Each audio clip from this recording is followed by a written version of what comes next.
I thought moving into this quiet apartment would mean keeping to myself.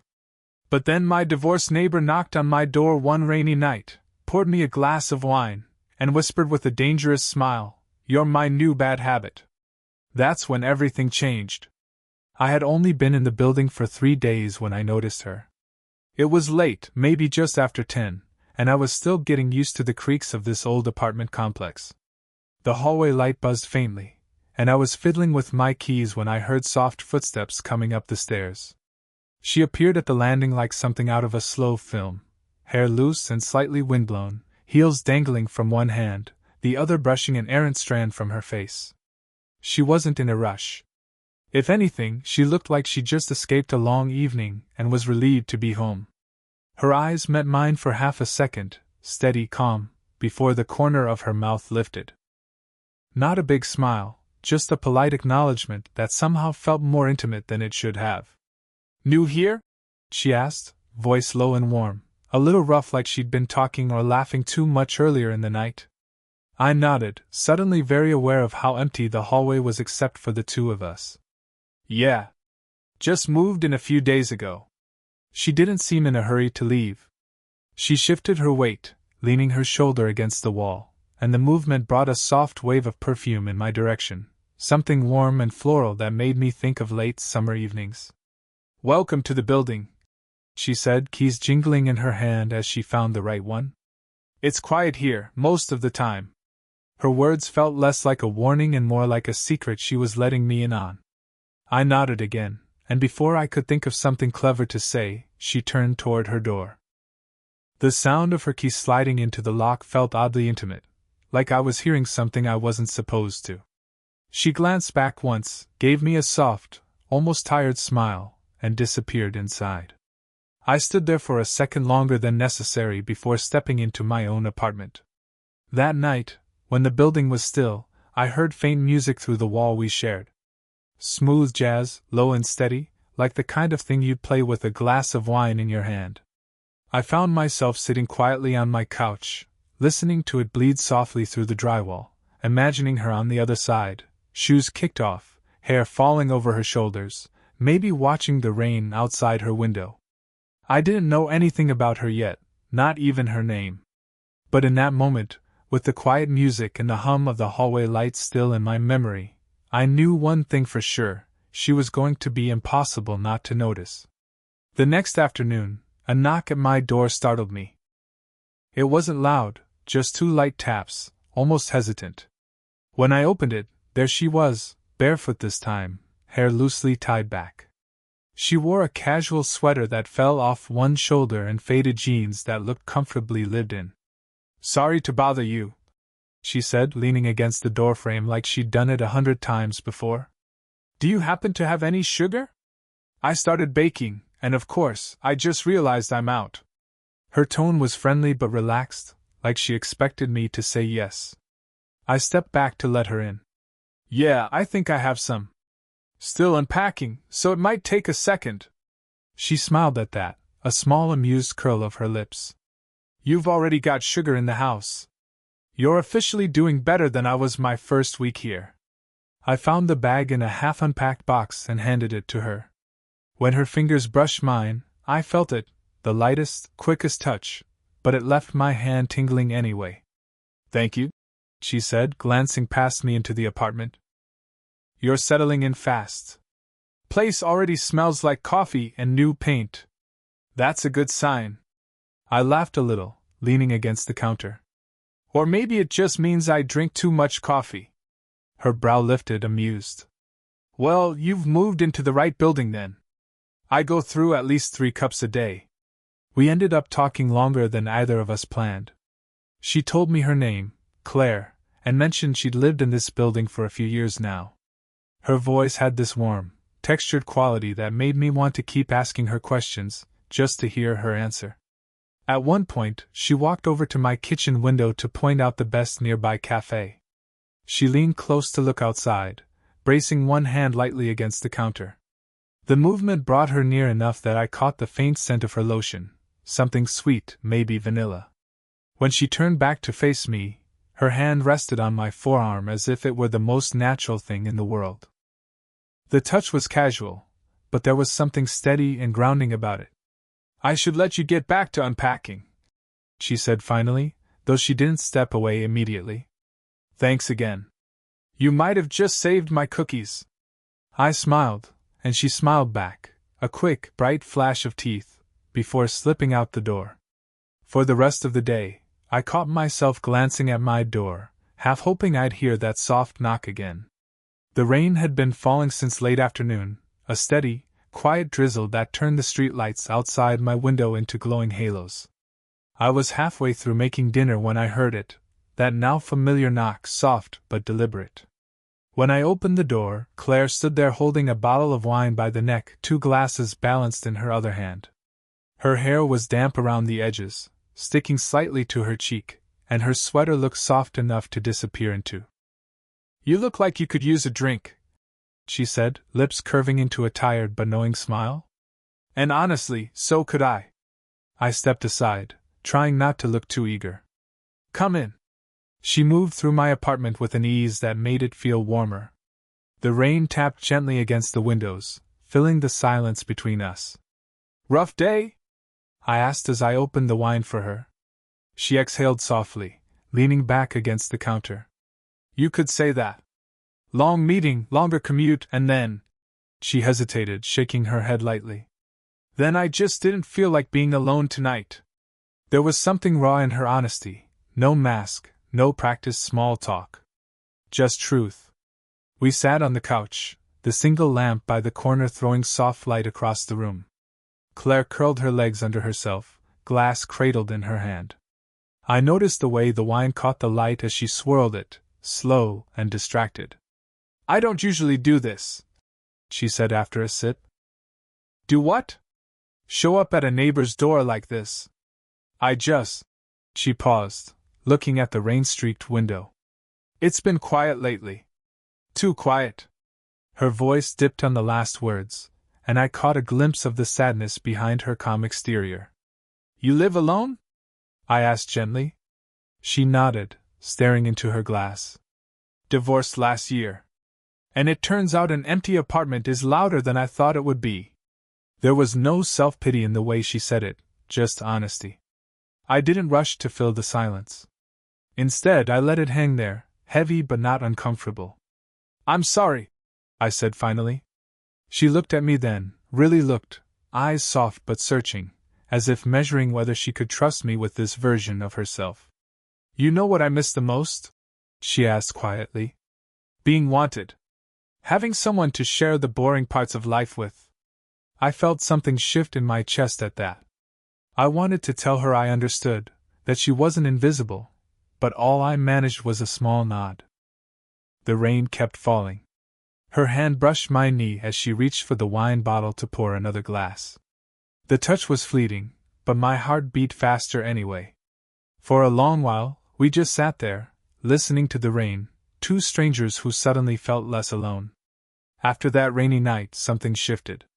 Claire started stopping by more often, always with some casual excuse.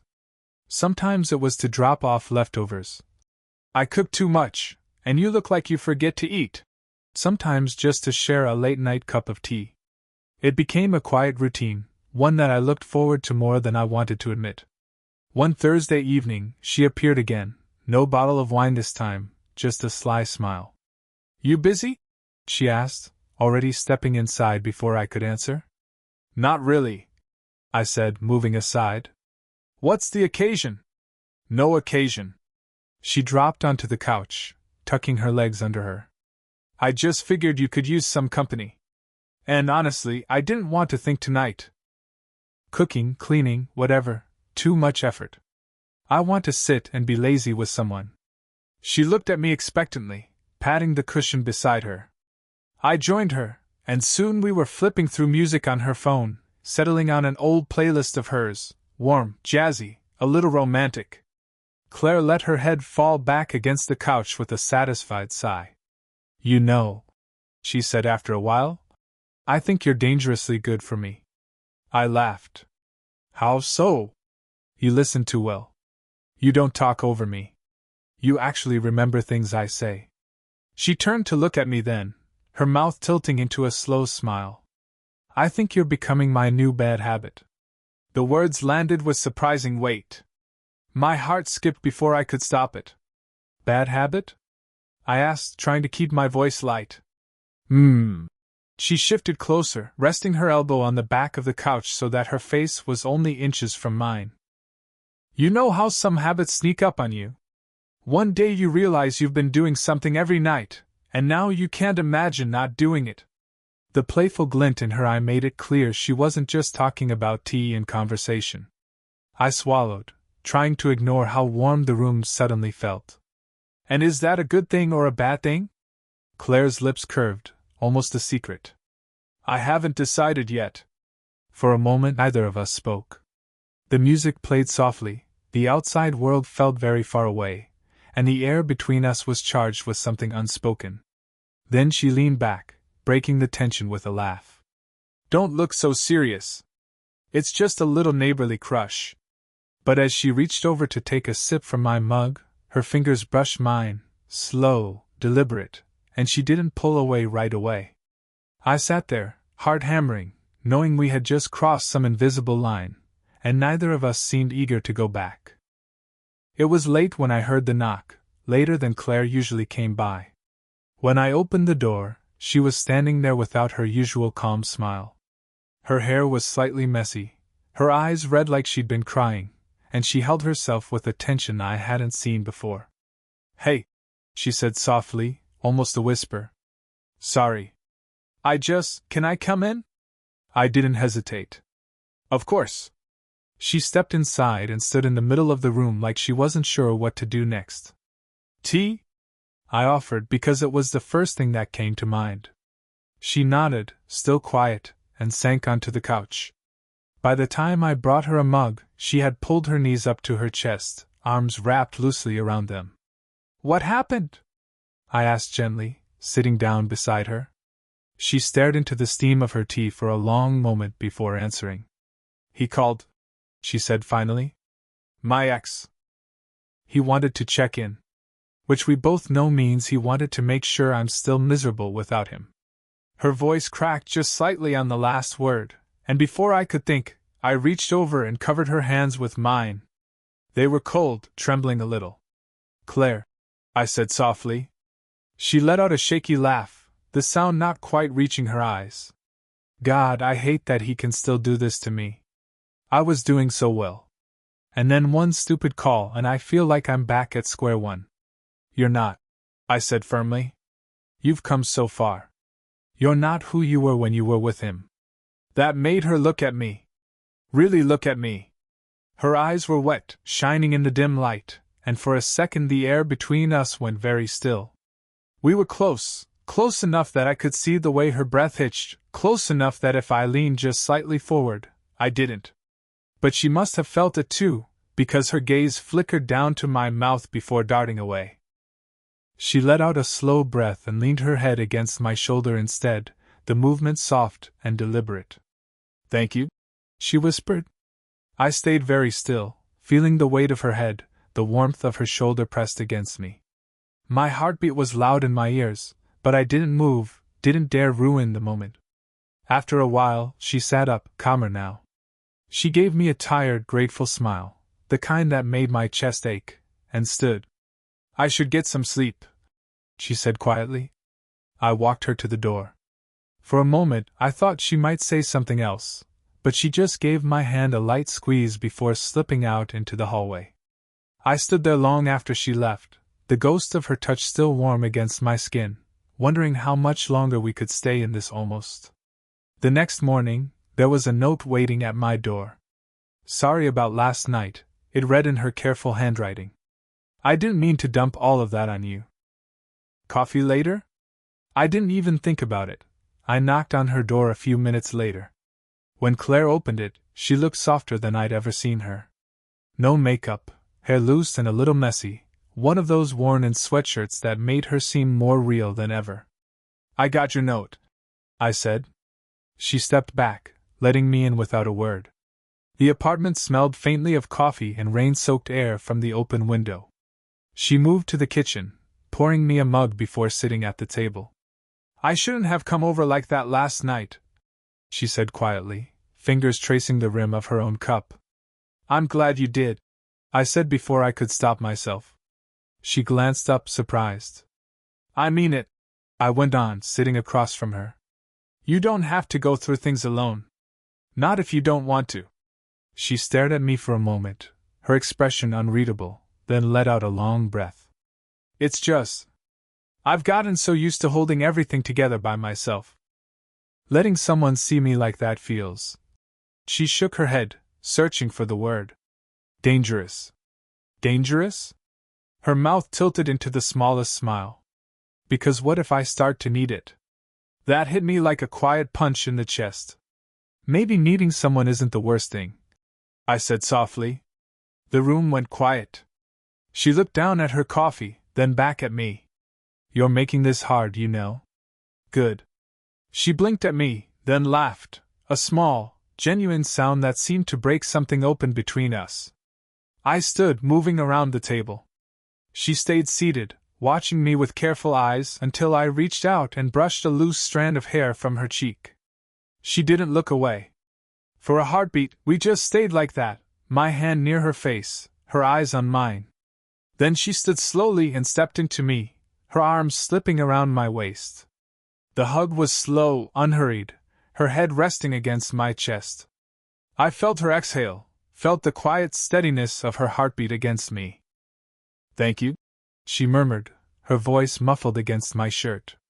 I held her a little tighter, not saying anything, just letting the moment stretch until it became something more than comfort, a promise, unspoken but understood. When she finally stepped back, there was no apology in her expression this time. Only a quiet certainty that we were no longer just neighbors. That evening, Claire knocked again, not tentative, not hesitant. When I opened the door, she was smiling in a way I hadn't seen before, open, unguarded, like she'd already decided something. I brought dinner, she said, holding up a paper bag that smelled incredible. And before you ask, no, this isn't an excuse. I just didn't want to eat alone tonight. Come in, I said, grinning despite myself. We sat at my small kitchen table, passing takeout containers back and forth, laughing at nothing in particular. It felt easier than it had before, lighter somehow, like the air between us had finally settled. At one point she reached for the chopsticks, her fingers brushing mine, and this time she didn't look away.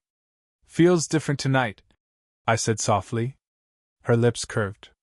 It does. After dinner, we ended up on the couch again, sitting close enough that our knees touched. She leaned back, pulling her hair over one shoulder, and gave me that slow, amused smile. You know, she said, voice quiet but playful. I think I was right about you. Right about what? She tilted her head, looking at me with mock seriousness. You are a bad habit. I catch myself thinking about you when I shouldn't. Do you want to quit? I asked, my heart hammering even as I tried to sound casual. Claire's eyes softened, and she shook her head slowly. No. Not yet. For a moment we just sat there, the low hum of the city outside the only sound. Then she shifted, leaning into me until her shoulder rested against mine. The world seemed to slow down. Her breathing was steady, calm. I found myself memorizing everything, the way her hair tickled my jaw, the faint warmth of her skin through her sweater, the quiet contentment on her face. This is nice, she murmured. Yeah, I said, my voice low. It is. We stayed like that for a long time, watching the city lights from the window. No big dramatic gestures, no rush to define what this was. Just two people who had quietly, unexpectedly found a place to belong, and each other. When she finally stood to leave, she paused at the door, turning back to look at me. See you tomorrow? She asked. Tomorrow, I promised. And when the door clicked shut behind her, I found myself smiling, heart steady this time. Whatever we were building, however slow, I knew I didn't mind being her habit, as long as she was mine too.